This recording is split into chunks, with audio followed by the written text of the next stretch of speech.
आप सभी को प्रणाम, नमस्कार। आज यूपीटीएटी 2019 वाले मामले पे सबसे पहले अपडेट दे दूं कि 19 वाले मामले पे कल डेट लगी हुई थी। और डेट यूपीटीएटी 2019 का मामला लिस्टेड है। और लिस्टेड जब फ्रेश केस सुन लिए जाते हैं उसके बाद लिस्टेड केस को सुना जाता है। तो पहले फ्रेश का नंबरिंग होता है, उसके बाद लिस्टेड का नंबरिंग होता है।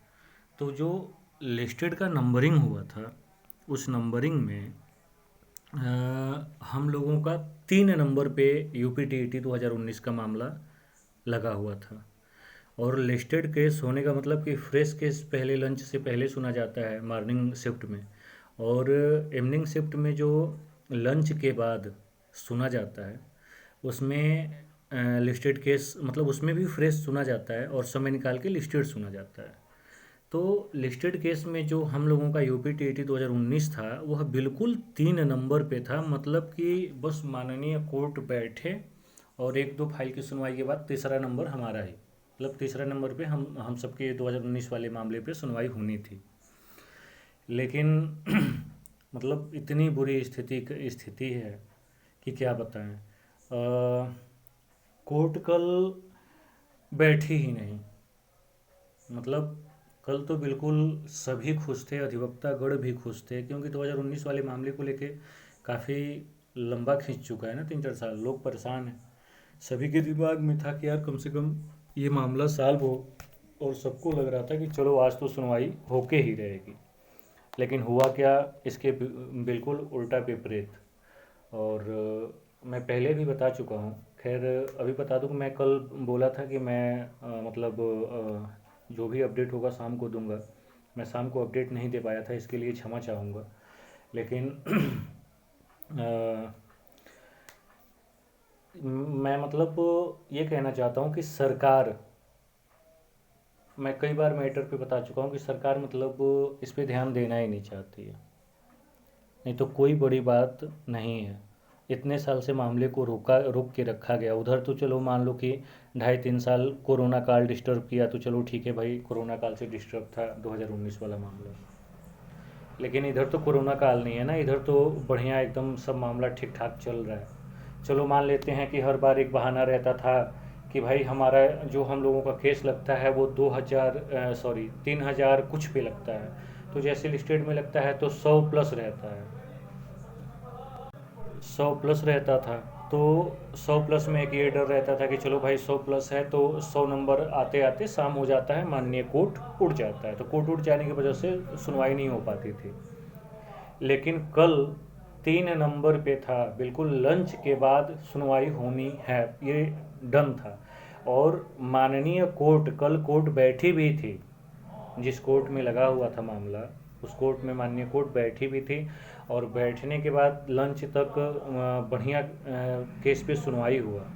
लेकिन जब आखिरी वक्त लंच के बाद जब यूपीटीईटी मामला 3 नंबर पे बिल्कुल शुरुआत में लगा, माननीय कोर्ट बैठा ही नहीं। मतलब चीज़ें तो आप लोग समझ रहे होंगे। और सरकार की क्या मंशा है। अब आयोग मनमानी नहीं करेगा तो कौन करेगा। जब आयोग को इस तरीके से सह मिल रहा सरकार से, माननीय कोर्ट से, तो कहीं ना कहीं मामला इतना लंबा खींच के छात्र परेशान रहेंगे। हमें लगता है कि माननीय कोर्ट को हम न्याय का मंदिर समझते हैं, और हम सभी छात्रों को इस पे मौका मिलना चाहिए कि भाई हमें मौका मिलना चाहिए कि छात्रों का फैसला है कम से कम सही समय पर सही टाइमिंग से निर्णय दे दें, ताकि छात्रों का भविष्य बने। मतलब समझ में नहीं आ रहा कि देश में चल क्या रहा है। सब कुछ हो सकता है, छात्रों के मामले पे कोई निवारण या निपटारा नहीं हो रहा है। और मामला यहाँ आके ज़्यादा बुरा फंस गया जब हमारे मामले पे सुनवाई हो सकती है तो सुनवाई क्यों नहीं की जा रही है। और छात्रों का भविष्य इस तरीके से अधर में रखा गया है। मतलब कल की स्थिति बता दूं, कल पूरे माननीय इलाहाबाद हाई कोर्ट महकमे में तमाम अधिवक्तागण इतने खुश थे। सिर्फ कोई 2-4 मामले तो हैं नहीं, कम से कम मुझे लग रहा है कि 25-30 मामले हैं, समथिंग 25 से कम नहीं है। तो उतने वो अधिवक्ता तो अलग ही, और उसमें तमाम अधिवक्ता ऐसे होते हैं जिनके रिलेटिव इन इन सब एक दो नंबर से फंसे रहते हैं।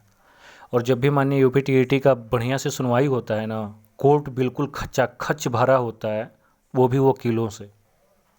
और कल बिल्कुल कोर्ट में एकदम चहल पहल था कि भाई आज यूपीटीईटी 2019 वाले मामले पे फैसला तो आएगा ही।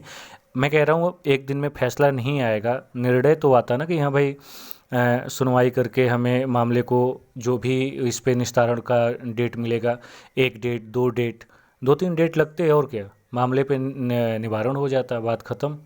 और कोई बड़ी बात नहीं है, बहुत ही सिंपल है। इतना सिंपल कि यूपीटीईटी का मामला जो है सारे फाइल पे सारी चीज़ें सबमिट हो चुकी हैं, बस करना इतना है कि सारे फाइलों को एक साथ एकजुट पे करके और उनको उस पर निर्णय सुना देना है कि हाँ भाई छात्र हित में हम देंगे, नहीं देंगे, बात ख़त्म।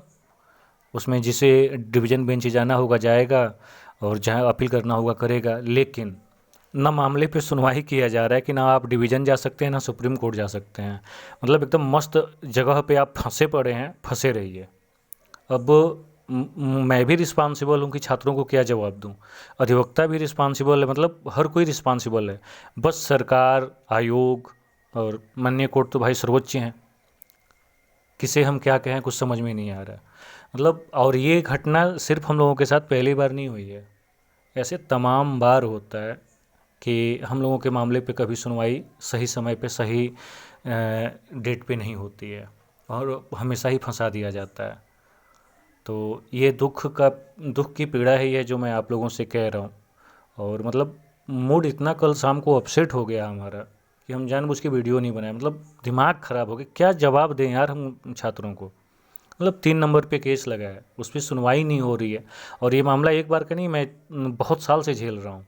ये हर बार यही होता है, जब भी 1 नंबर 2 नंबर या टॉप 10 में जब भी अपना मामला यूपीटीईटी का टॉप 10 में भी लग जाता है। टॉप 10 का मतलब कि 1 2 3 4 5 6 7 8 9 10 में से कोई एक अंक मिलके अपना नंबर आ जाए, उस दिन 100% माननीय कोर्ट या तो बैठ नहीं पाता है या फिर माननीय कोर्ट उठ जाता है। अभी ये घटना तो ये हुई ना कि लंच के बाद माननीय कोर्ट बैठ ही नहीं, हो सकता है कोई मजबूरी होगी, कोई काम आ गया होगा, माननीय कोर्ट नहीं बैठे, ठीक है।